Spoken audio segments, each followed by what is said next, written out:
मैं रूपाली भंडारी। ताजा अपडेट देखने के लिए देखते रहिए अलबेला रिया बड़ी चैनल को ज्यादा से ज्यादा सब्सक्राइब, लाइक, शेयर, कमेंट करना। और तीर्थ जो साक्षात तीर्थ माने जाते हैं संत, इसीलिए जैन धर्म में तीर्थंकर की अवधारणा जो आपने सुनी होगी वो इसीलिए है कि वो साक्षात जीवंत चैतन्य तीर्थ के रूप में होते हैं। मैं बहुत समय न लेते हुए सिर्फ एक अपना अनुभव बताना चाहूंगा कि जैन धर्म जिन व्यवस्थाओं को आगे बढ़ाता है उनका प्रभाव कितना व्यापक है। जैसे उदाहरण के लिए अंग्रेजी में एक शब्द होता है शमन, SHAMAN, जिसका अर्थ होता है कोई भी व्यक्ति जो रिलीजियस यानी कि साधु संत प्रकृति है। और आप जाके चेक कर लीजिएगा, ऑक्सफोर्ड डिक्शनरी में भी ये लिखा हुआ है कि शमन शब्द मूलतः श्रमण शब्द से निकला है। वही श्रमण जो जैन साधु श्रमण कहलाते हैं, उसी श्रमण से अंग्रेजी का शमन शब्द निकला है। अब मुझे एक अपना व्यक्तिगत अनुभव ध्यान है। 2008 में मैं ACYPL, American council of young political leaders के प्रोग्राम में अमेरिका गया। तो उस पूरे प्रतिनिधिमंडल में मैं एकमात्र शुद्ध शाकाहारी व्यक्ति था। अब चूंकि सरकारी दौरा था तो हर जगह शाकाहारी भोजन की व्यवस्था करना उनकी जिम्मेदारी थी। तो न्यूयॉर्क, वॉशिंगटन जैसी जगहों पे तो कोई समस्या नहीं होती। हम लोग ओहायो स्टेट के इंटीरियर में गए तो वहां पर जो वहां की स्थानीय विधानसभा होती है, वो स्थानीय सीनेट के वहां जैसे अपने यहां नेता मुख्यमंत्री होता, नेता प्रतिपक्ष होता, वहां राज्यपाल सिस्टम है। तो मेजॉरिटी लीडर और माइनॉरिटी लीडर कहते थे। तो मेजॉरिटी लीडर हम लोगों के वो थे होस्ट। उनको बढ़िया सुविधा हो रही थी। इन्होंने मुझसे पूछा कि यू आर प्योर वेजिटेरियन। मैंने कहा यस। तो कहते हैं आर यू जैन। अब देखिए कितनी दूर तक यह प्रचारित है कि प्योर वेजिटेरियन का मतलब जैन। फिर वो कहते हैं you are vegetarian because of the cultural reason. मैंने कहा no, also because of the scientific reason. तो कहता व्हाट इज साइंटिफिक रीजन। तो मैंने उनसे कहा what is the difference between plant and animal, यानी जंतु और वनस्पति में अंतर क्या है।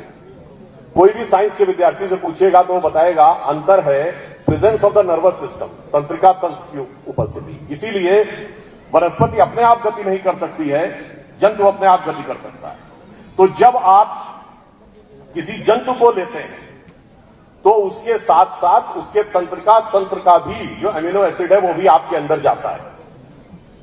और जब वो अमीनो एसिड वही है जो डीएनए के अंदर पाया जाता है। अब जब वो अमीनो एसिड आपके अंदर जाता है और आपकी बॉडी के नर्वस सिस्टम के अमीनो एसिड के कांटेक्ट में आता है, तो थर्मोडायनेमिक्स का एक लॉ है, if two objects of variable energy level comes in contact with each other, यानी दो ऐसे पदार्थ जिनका ऊर्जा स्तर अलग अलग हो एक दूसरे के संपर्क में आए, तो जानते क्या होता है, energy flows from higher to lower. तो ऊंचे स्तर से नीचे स्तर की तरफ जाती है। अब बताइए आपकी चेतना का स्तर ऊंचा है या जानवर की चेतना का स्तर ऊंचा है। तो मानी हुई बात है, जैसे ही आप मांसाहार ग्रहण करते हैं चेतना का डिटोरिएशन, डिसिपेशन शुरू हो जाता है। मैंने कहा यह साइंटिफिक रीजन है जिसकी वजह से मांसाहार करना उचित नहीं समझता। और जब आप यह करते हैं तो यह साधना के प्रथम स्तर का प्रतीक है, प्रथम चरण।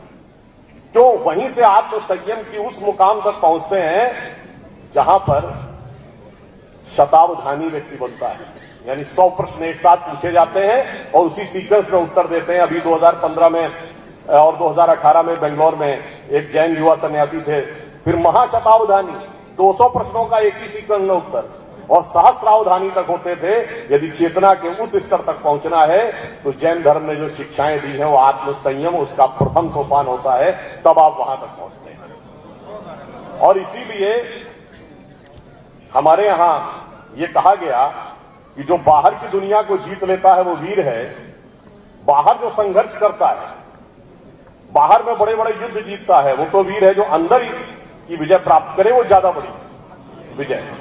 इसीलिए एक बिंदु ये भी कहना चाहूंगा, आपने दुनिया के तमाम देश सुने होंगे, सब जगह क्रांतियां सुनी होंगी। रूस की क्रांति, चीन की क्रांति, ब्रिटेन की क्रांति, अमेरिका की क्रांति, मगर भारत दुनिया का एकमात्र बड़ा देश है जहां क्रांति नहीं सुनी होगी। क्यों? इसलिए यहां लड़ाई बाहर के लिए नहीं अंदर के लिए होती है। और जब आप अपनी अंदर की चेतना को अधोगामी से ऊर्ध्वगामी करते हैं तो क्या होती है? संक्रांति। इसलिए भारत में क्रांति नहीं होती है, भारत में संक्रांति होती है। तो मैं सिर्फ अंत में यह कहना चाहता हूं कि जितने भी प्रकार के हमारे जैन धर्म के सिद्धांत हैं, ये इस तरीके से हैं जैसे कोई प्राइमरी स्कूल का बालक अगर ये सोचे कि मैं यूनिवर्सिटी और पीएचडी लेवल के चीजों का विश्लेषण कर लूं, तो जो लोग अपनी नॉर्मल सांसारिक बुद्धि से इसका अध्ययन करने का प्रयास करते हैं वो उसी प्रकार की गलती करते हैं जैसे दूसरा चौथा पास व्यक्ति पीएचडी डिग्री वाले की स्टडी करना चाह रहा हूं। इसलिए अंत में मैं सिर्फ यह भी बताना चाहता हूं कि आपके यहां ज्ञान के स्वरूप का कैटेगराइजेशन कैसा है। जो नवकार मंत्र है उसमें सबसे पहले क्या कहते हैं? नमो अरिहंतारम, सभी अरिहंतों को नमस्कार।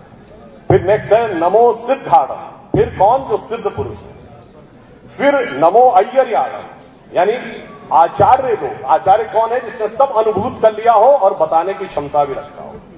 फिर है नमो अवौझाण। अवौझाण मतलब उपाध्याय, इनको सारा ज्ञान हो गया हो। यह अवौझा शब्द जो है इसी से ओझा शब्द और झा शब्द बनाए जो ब्राह्मणों के सरनेम होते हैं। और अंत में है नमो सव्व साहूराम, यानी फिर सभी साधुओं को नमस्कार। तो आप देखिए कितना एक क्लियर कट स्ट्रैटिफिकेशन है जिस ज्ञान के स्तरों का कि पहले अरिहंत, फिर सिद्ध, फिर आचार्य, फिर उपाध्याय और फिर समस्त साधु। तो अंत में सभी साधुओं को नमन करते हुए अपना निवेदन